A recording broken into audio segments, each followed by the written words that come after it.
আল্লাহ তোমারে মায়া করে কোন ইউনিয়নের বড় চেয়ারম্যান বানায় দিলেন, আমি আল্লাহ মায়া করে কোন এক উপজেলার মেম্বার অফ পার্লামেন্ট তোমারে বানায়া দিলাম। বন্দারে মনে রাখবি এই রাজত্বের রাজাধিরাজ হলাম আমি আল্লাহ, এই যে অংশটা এই অংশের মেন মালিক হলাম আমি আল্লাহ। তুই যদি মনে করো আমার, তাহলে বোকার স্বর্গের মধ্যেই তো বাস করো। ফেরাউন যেরকম ক্ষমতা পাওয়ার পরে বলল সব হলো আমার, আনা রাব্বুকুমুল আলা। ও মানুষ, তোমরা সবাই বলো আমি তোমাদের বড় রব। কোত্থেকে আবার আল্লাহ আল্লাহ বলো? ওই আল্লাহ বাদ দাও, আমি তো তোমাদের বড় রব, আমাকে বড় বড় রব বলো, আমাকে বড় ইলাহ বলো। ফেরাউনের পরিণতিটা এমন পরিণতি হয়ে গেল, আল্লাহ কয় আমি হলাম রাজা দিরাজ, আমার রাজত্ব নিয়েও টানাটানি করে, আবার ভিতরে তার আমিত্ব চলে আসার কারণে পরিণতি ভালো হয় নাই। ও বান্দারা, নমরুদের পরিণতিটাও তো দেখছনি ভালো হয় নাই। ইব্রাহিম নবীরে বলে তোমার আল্লাহর সাথে যুদ্ধ হয়ে যাবে, একটা মাঠের মধ্যে আসো। ওই জায়গায় আল্লাহকে তীর মারে প্রথম আসমানের দিকে মেরে বলে, এই ইব্রাহিমের খোদা, তোমার সাথে যুদ্ধ করার জন্য ময়দানে নেমে আসলাম। ওই নমরুদের পরিণতি বান্দা দেখছো ভালো হয় নাই। ও বান্দা, কত দূর যাওয়ার দরকার নাই, তোমার চোখের সামনেই তো এখন দুদুল্যমান অবস্থা, এখনো তো অন্তর থেকে মুছে ফেলাও তো সম্ভব হবে না। মৃত্যু পর্যন্ত একটা মানুষ এই জালেমের বিচারটাকে ভুলতে পারবে না। এই যে কয়েকদিন আগে আমরা বাংলাদেশের প্রধানমন্ত্রীর হালাত কি হয়ে গেল, দেশের প্রত্যেকটা সেক্টরে এত পরিমাণ জুলুম করলো, নির্যাতন করলো, নিজে মনে করলো আমি বাংলাদেশের পুরো ভূখণ্ডের মালিক, নিজে মনে করলো আমার এলাকায় আমার লোকের অভাব নাই, আমার গোপালগঞ্জের সব লোকেরা চাকরি পাবে, এরাই ক্ষমতায় থাকবে। নিজের দেশটাকে সুন্দর করার জন্য পাগল পারা হয়ে গেল। দুর্নীতি করতে করতে করতে করতে যখন শেষ সীমানায় পৌঁছে গেল, আল্লাহ কয় এই ভূখণ্ডের মালিক হলাম আমি আল্লাহ। আমি আল্লাহ ধরি ধরি ধরি না, ধরলে কিন্তু সারি না, ঠিক কিনা? রব্বি শরহ লি সাদরি ওয়া ইয়াসসির লি আমরি ওয়াহলুল উকদাতাম মিন লিসানি ওয়াহলুল উকদাতাম মিন লিসানি ইয়াফকাহু কওলি। রব্বি জিদনি ইলমা, রব্বি জিদনি ইলমা, রব্বি জিদনি ইলমা, রব্বি ইয়াসসির ওয়া লা তু'আসসির ওয়া তাম্মিম আলাইনা بالخير।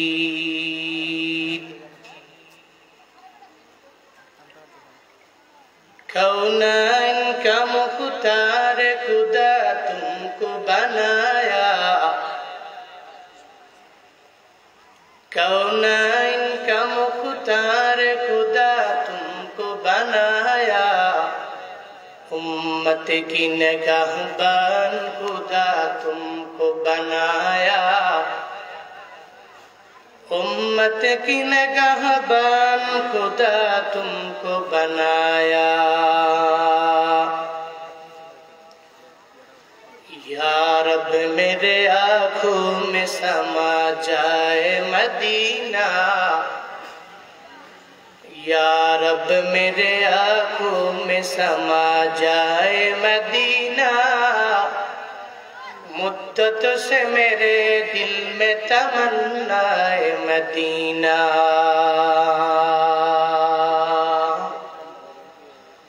मुद्दत से मेरे दिल में तमन्नाए मदीना।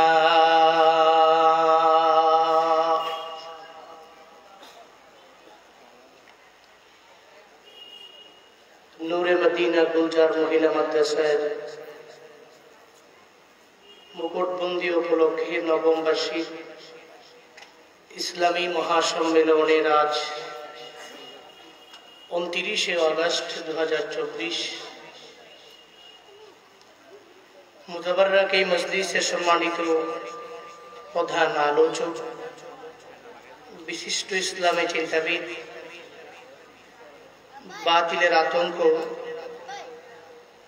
হযরত মাওলানা শাইখ আলী হাসান ওসামা সাহিব দামাত বরকাতুহুম রাজবাড়ী, আজকের এই মাহফিলের সম্মানিত বিশেষ আলোচক বিশিষ্ট ইসলামী চিন্তাবিদ হাফেজ মাওলানা শরীফুল ইসলাম চৌধুরী সাহিব দামাত বরকাতুহুম কুমিল্লা, আজকের এই মাহফিলের সম্মানিত সভাপতি মণ্ডলী জনাব শেখ মোহাম্মদ জসিমউদ্দিন মাস্টার, জনাব শেখ মোহাম্মদ মহসিন দাদা ভাই, আজকের মাহফিলের বিশেষ মেহমান চারজন ব্যক্তির নাম রয়েছে। আজকের মাহফিল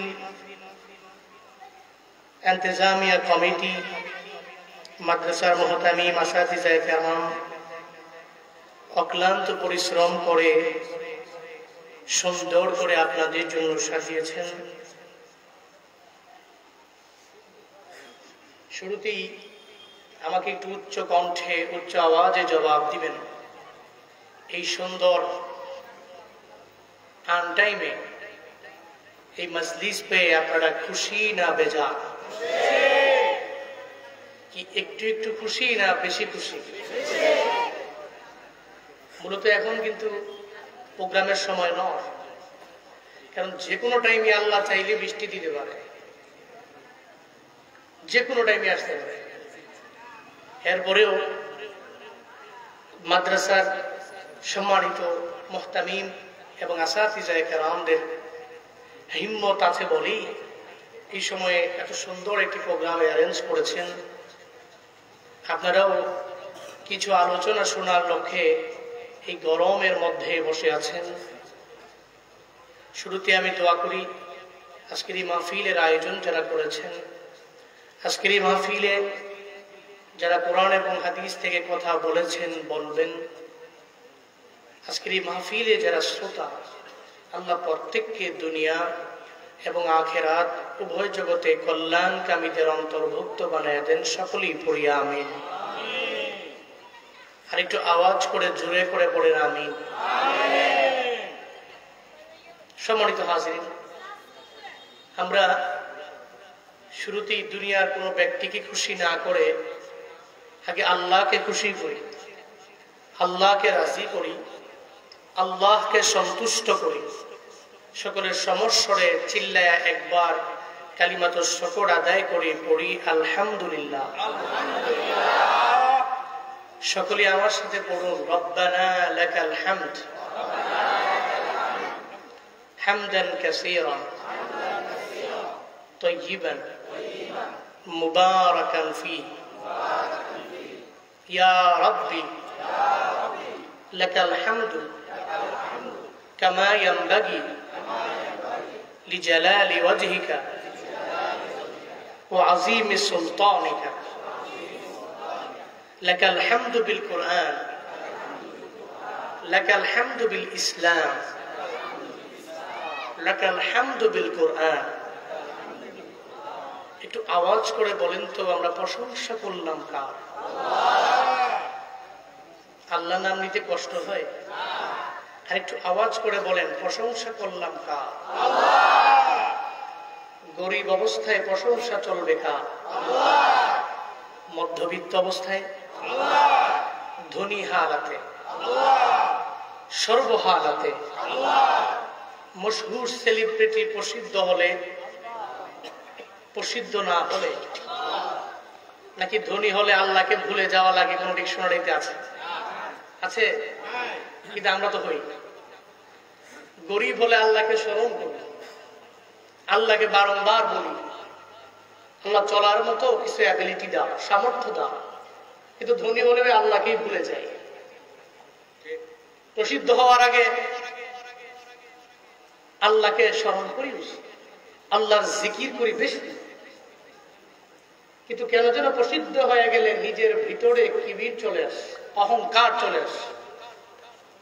তখন আর আল্লাহকেও চিনি না, দুনিয়ার মানুষ যে মহাব্বত করে ভালোবেসে আমাকে সম্মান দেখালো তাকেও পর্যন্ত তাকে সালাম তো দেই না, সালাম দিলে জবাবও নেই না। কিন্তু এই পরিবর্তন তো কোনো মুমিনের মধ্যে আসতে পারে না। মুমিন গরিব অবস্থায় যেই রবের প্রশংসা করে, মধ্যবিত্ত অবস্থায় ওই রবের প্রশংসা করে, ধনী হয়ে গেল ওই রবের প্রশংসা করে, সে সর্বহালাতে একজনের প্রশংসা করে, তিনি কে? আরো জোরে বলেন কে? এই জন্য আজকে থেকে নিয়োগ করেন, এই যে বাংলাভাষী মানুষ যারা, ওনাদের থেকে আল্লাহ আমাদেরকে ভালো রাখেন না? কথা বলেন না কেন? ভালো রাখেন নাই? এই জন্য শুকর আদায় করতে হবে। তাহলে আল্লাহ আরো ভালো রাখবে, আরো ভালো রাখবে।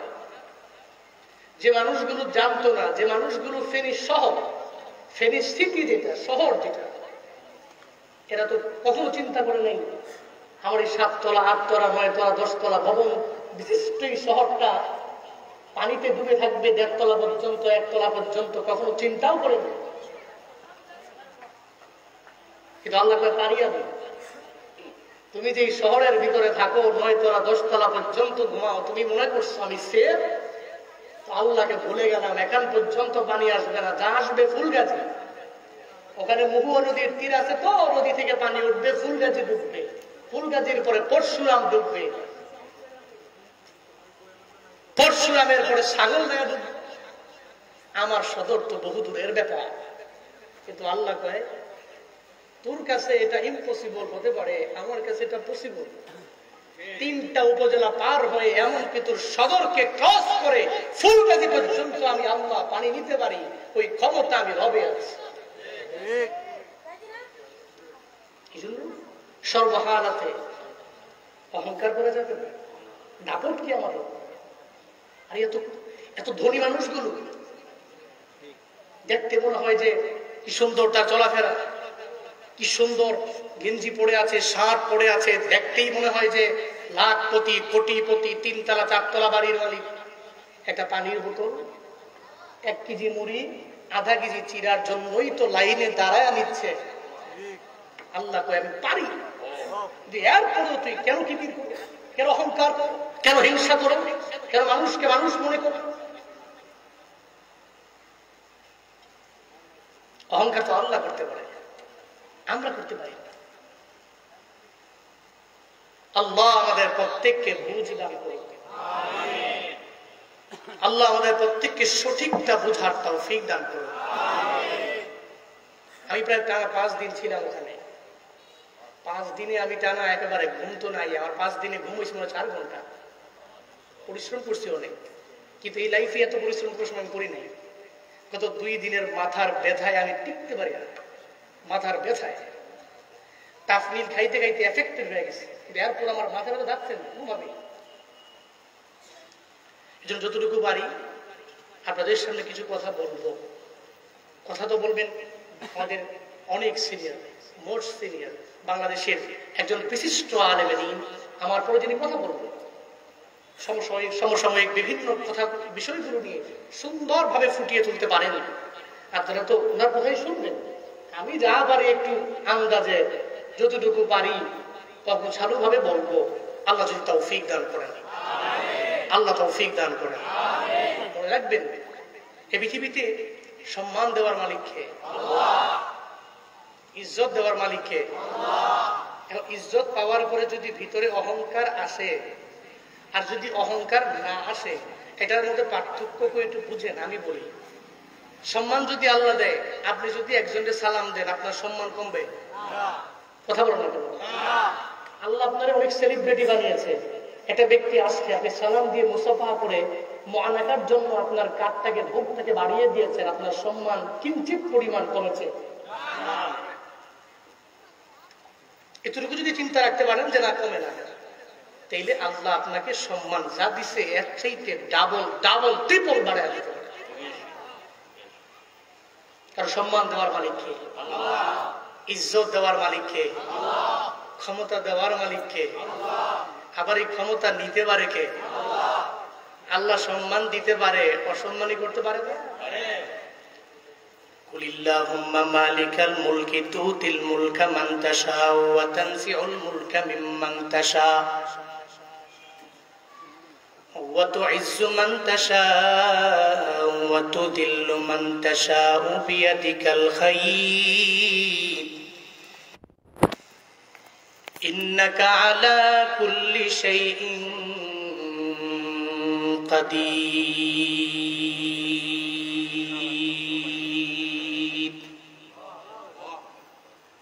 আল্লাহ বলেন, পয়গম্বর আপনার উম্মতের বলুন, রাজা বিরাজ হলাম আমি আল্লাহ, রাজত্বের পরিপূর্ণ ক্ষমতা আমি মাওলার হাতে মাঝে মাঝে কাউরে দিয়া দিলাম।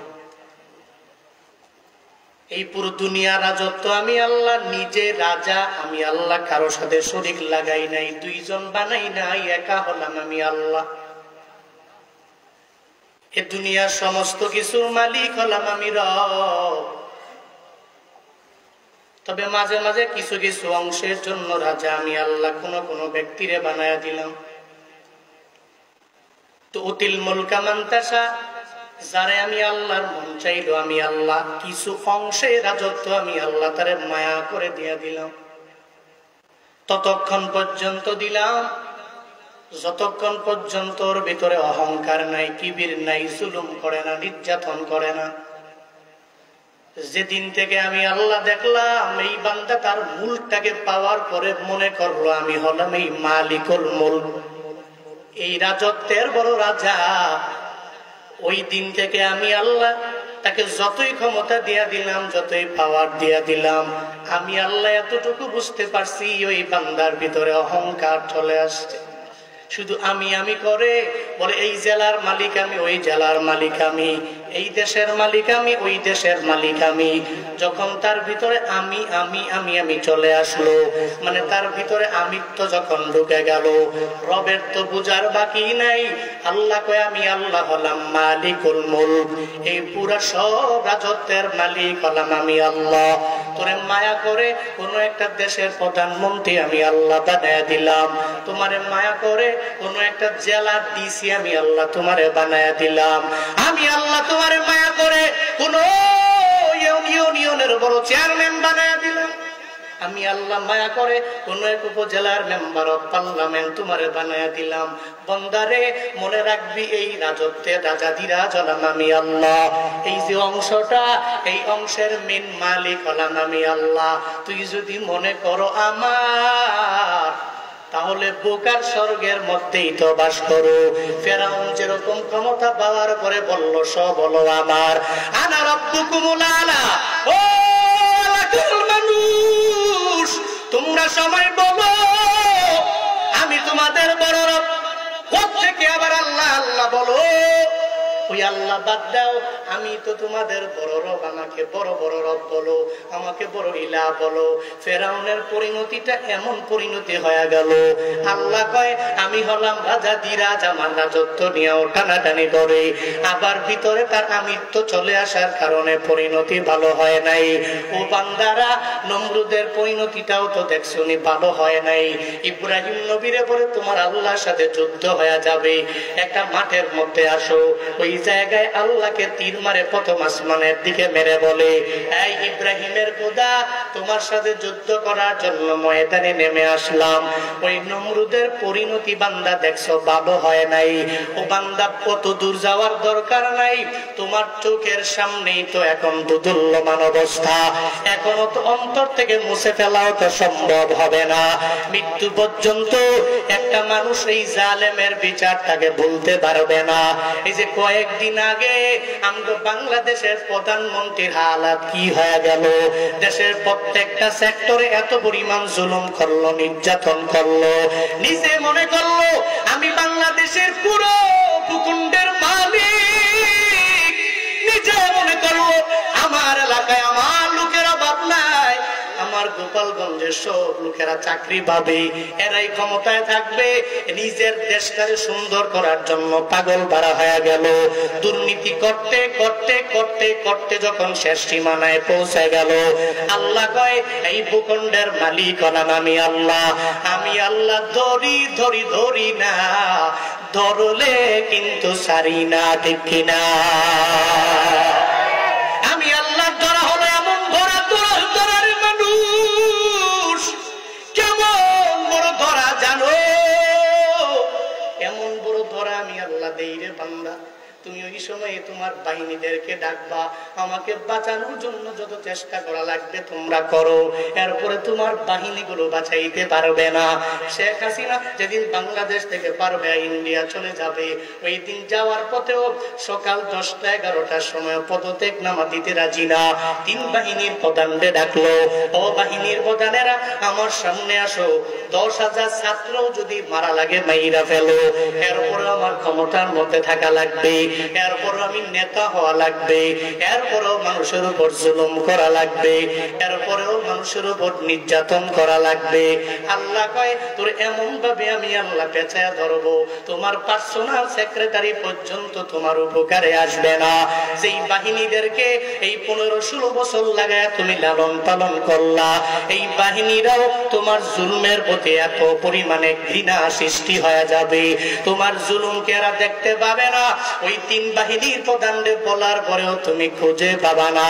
শেষ মুহূর্তে কাদের মধ্যে ব্যাগ ঝুলাইয়া দাদা বাবুদের দেশের মধ্যে যাওয়া লাগবে। আল্লাহ কয় আমি রবের ক্ষমতা হলো এমন, আমি আল্লাহর ধরা এমন ধরা, আমি আল্লাহর মায়ের হলো দুনিয়ার বাইরে। ওটা দুনিয়ার জালেমেরা কঠিন কালেও বুঝতে পারে না, ঠিক কিনা? আল্লাহ ধরা হলো বড় ধরা। আল্লাহ যদি ধরে তো ছাড়ে না, ওই ফেরাউনকে ছাড়ে নাই। ফেরাউনের মতো তো বড় নেতা বাংলাদেশে এখনো পর্যন্ত হয় নাই। হইছে? হইছে নাকি? এত বড় ক্ষমতা যার, ফেরাউনের পরিণতি ভালো হয় নাই, নমরুদের পরিণতি ভালো হলো না। আল্লাহ কয় বান্দারে এই রাজত্বের রাজা ধীরাজ হলাম আমি আল্লাহ, এই মুলকের মালিক হলাম আমি আল্লাহ। তুমি যদি বারবার বাড়াবাড়ি করো তোমার পরিণতি গুলো ভালো হবে না। আমি আল্লাহ পরিণতি এমন পর্যায়ে নিয়ে যাব, তুমি চেষ্টা করলো আর ওই জায়গা থেকে বের হতে পারবা না। এই যে এখন যে কথা বলি মনে রাখবেন, কথা বলে কোনো মনের ভিতরে কোনো ভয় নাই। আগে যখন বয়ান করতে যেতাম, যাওয়ার পরে কমিটি জানায়া দিল হুজুর বয়ান করবেন তবে কোরআন থেকে বয়ান করবেন, ঠিক আছে। আমার নেতার বিরুদ্ধে যায় এমন কথা বলা যাবে না, আমার নেত্রীর বিরুদ্ধে যায় এমন কথা বলা যাবে না। বক্তারেও জিম্মি বানায়া নিল, ওই স্টেজে ওঠার আগে জানায়া দিল হুজুর সব বলবেন তবে নেতার বিরুদ্ধে বলা যাবে না, আমার দলের বিরুদ্ধে বলা যাবে না।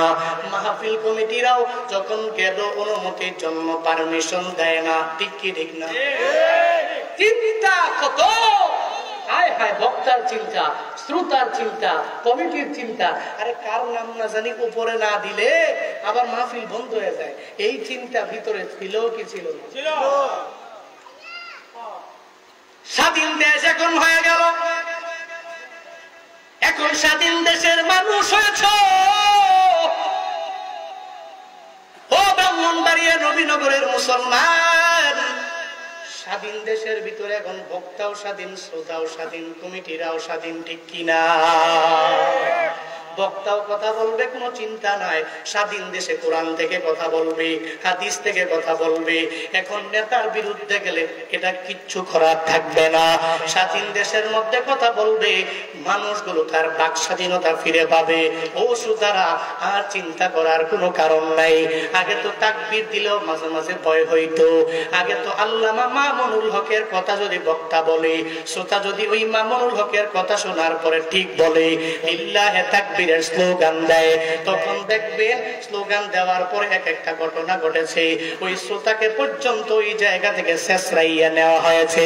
এখন শ্রোতারও কোনো টেনশন নাই, কোনো চিন্তা নাই। এখন শ্রোতা চাইলে যে কোনো জায়গায় তাকবীর দিতে পারে, শ্রোতা চাইলেই এখন সুন্দর করে কথাও বলতে পারে। কমিটিরও কোনো চিন্তা নাই, কমিটিরাও চাইলে বিভিন্ন এলাকায় মাহফিল দিতে পারবে।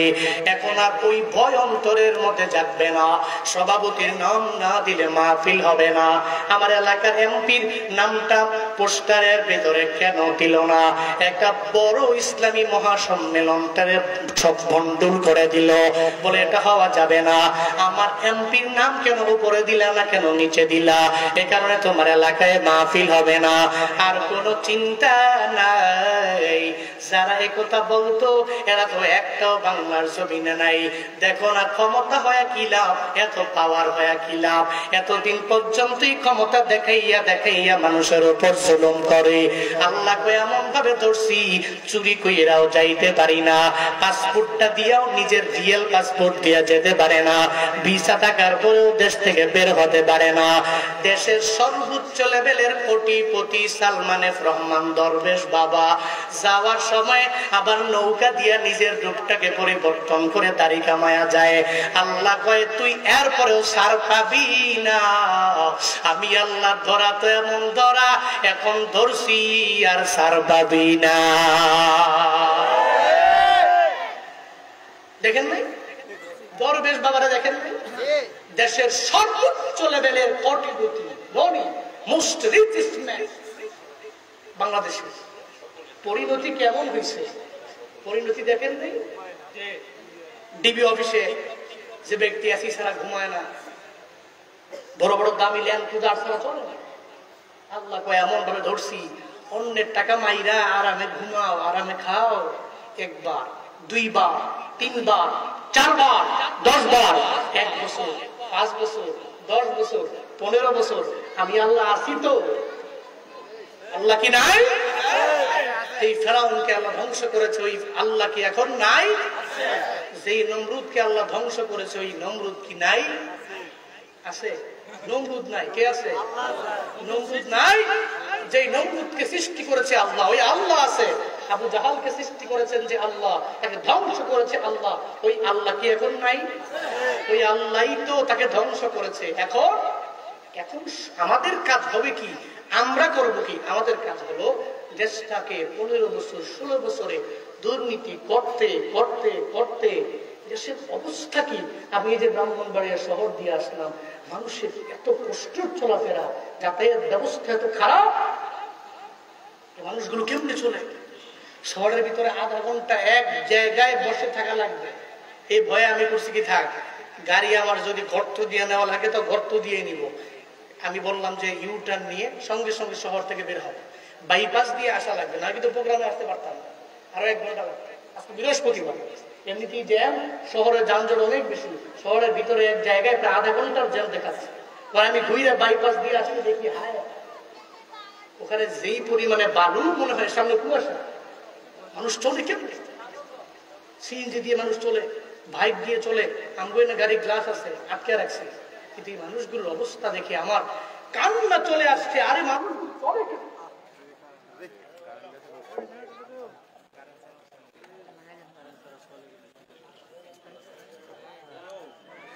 জিকির করি, জিকির করি, লা ইলাহা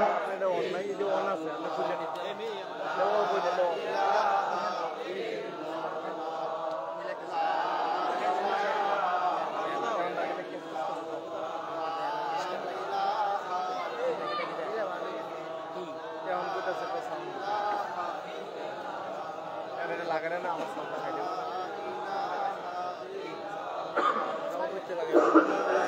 লোক